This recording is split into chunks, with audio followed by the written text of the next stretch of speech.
guys, welcome to Linzers Lounge. My name's Lindsay. I'm doing American Idol commentary tonight for the second week of Top 7. It was disco night tonight. There was no video packages tonight because last week they tried, because they've been really running long on time this year, last week they did the whole only two judges are going to talk for each contestant, and there was pretty much a really big backlash going on with that. Nobody liked that style or that way of doing things, including myself. I thought it really didn't bring anything. It really hurt the competition a lot, or the production value of the show last week. So this week they decided to not have a mentor, or maybe they did, we just have no idea. But there was no video packages on how they prepared themselves, or how they pick the song. Normally have those little video packages. None of that this week, which I don't know, worked better than the two judge thing, but still I like to get to know the contestants a little bit more. Lil Rounds was the dreaded first spot of the night. She sang I'm Every Woman by Shaka Khan. I thought it was very flat, but then again, I always think her performances are pretty flat. She had such potential in this competition, and she's just really, really gone downhill, and that's so sad to see because she was one of the ones that I was really rooting for in the semifinals. I was so excited, and she really, really nailed it, I thought, in the semifinals, and, that just even pumped her up even that much higher, and she's just on a big old downslide. It was definitely one of her more entertaining performances, but it really wasn't anything special, and her outfit was really weird. It was like this weird catsuit thing, and Simon thinks it'll be her final week.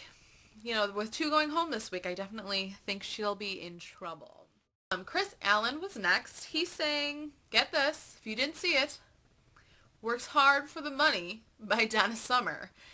Yeah, not kidding. He really sang that song, and I was like,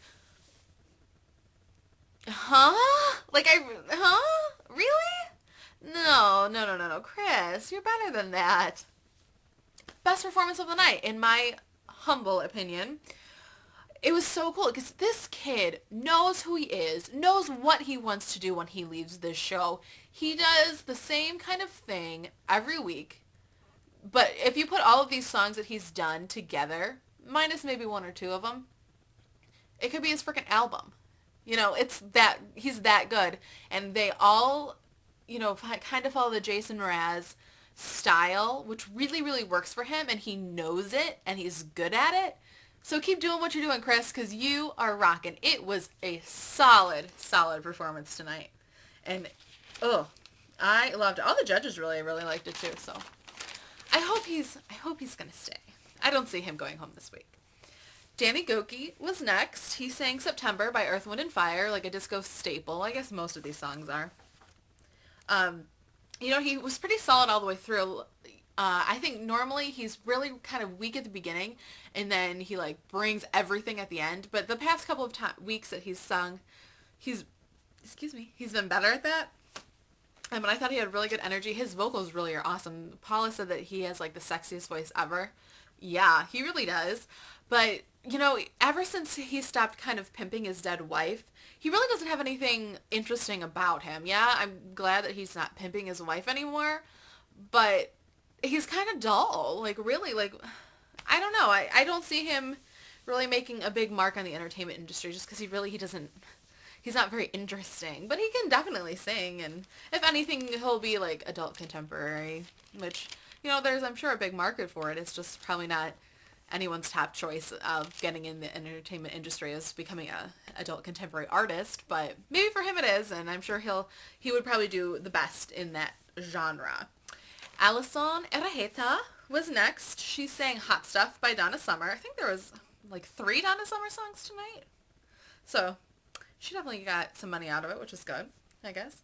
I was actually expecting more out of this performance from her because she is just an incredible singer. Like Simon said last week, she's the girl's only hope of a girl being in the finals, and yeah. She seemed kind of bored, but the ending was really, really good. After there was hot, hot, hot, or something like that. After that part, it was probably the last 30 seconds or so of the song I thought was really good. But up until then, she was kind of leaning on the stairs at the beginning of the performance, and it was just kind of, okay, you can sing, we know that, but I want something else, or something extra. and I didn't really seem to get that extra until the end. But all the judges, again, seemed to really like her. Simon said she was an underdog going into this week, but he thought it was a brilliant performance. I wouldn't go that far, but it was definitely decent.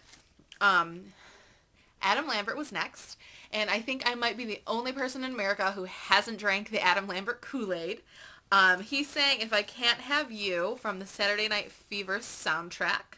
I just think this kid is so confused. Sometimes he's like, crazy all over the stage, and then other weeks he's like the absolute opposite and is just, standing there with the lights dimmed, his hair slicked back, no makeup. I don't know. It's like the complete opposite of Chris, who does not the same thing every week, but he sticks to the same type of arrangements every week. And I would rather Adam do that, and then I'd probably be a bigger fan of him. It's just these opposites. Like, what is your CD going to sound like?